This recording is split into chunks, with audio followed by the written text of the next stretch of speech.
Aujourd'hui, Solidaire est aux côtés des camarades de la culture qui se mobilisent contre les coupes prévues dans leur secteur.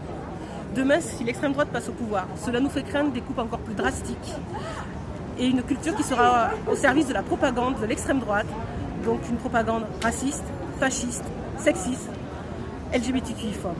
C'est pourquoi nous appelons toutes et toutes à se mobiliser ce week-end, donc le 15 et le 16 juin, contre l'extrême droite et pour un nouveau projet de société.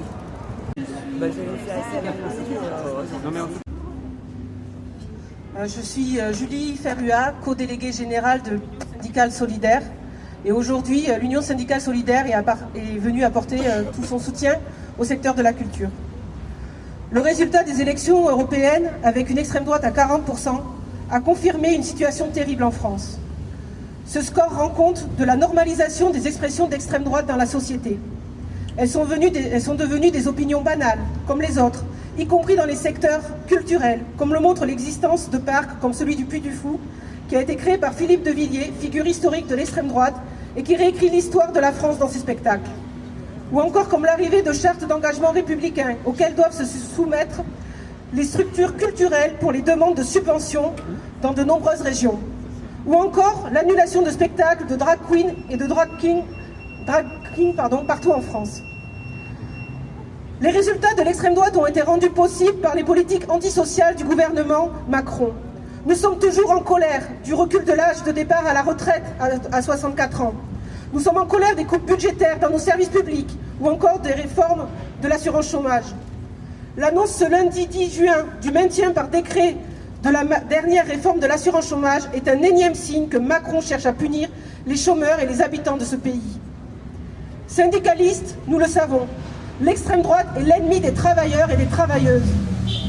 Dans la culture, ce sont les métiers du spectacle vivant et bien au-delà qui seront mis en cause. C'est le régime de l'intermittence, la diversité culturelle qui serait plus que jamais dans le viseur de l'extrême droite. L'extrême droite, ne l'oublions pas, est l'ennemi des femmes, des personnes racisées, des personnes LGBTQIA+. Elle est dangereuse. C'est pourquoi le choc et la sidération des résultats de ces élections européennes ne doivent pas entraîner seulement un sursaut pour faire barrage. C'est l'ultime avertissement. Nous devons lutter au quotidien contre l'extrême droite, les fascistes et les capitalistes. Moins de 3 semaines avant le vote, c'est demain. C'est pourquoi nous appelons tout un chacun et chacune à rejoindre les collectifs de lutte en création dans les villes et sur les lieux de travail, à se syndiquer, mais aussi à se solidariser des travailleurs et travailleuses de la culture. Face à ce qui arrive, il faut nous préparer, nous organiser collectivement. Ne restons pas seuls. Et évidemment, revendiquer haut et fort nos idées et nos valeurs. Des services publics gratuits et accessibles de qualité. Un réel partage des richesses avec l'augmentation des salaires, des pensions, des allocations et un SMIC à 2 000 €. La retraite à 60 ans avec 37,5 années d'annuité. Une égalité de droits et la lutte contre toutes les discriminations. Rendez-vous toutes et tous dans la rue, ce week-end, partout en France.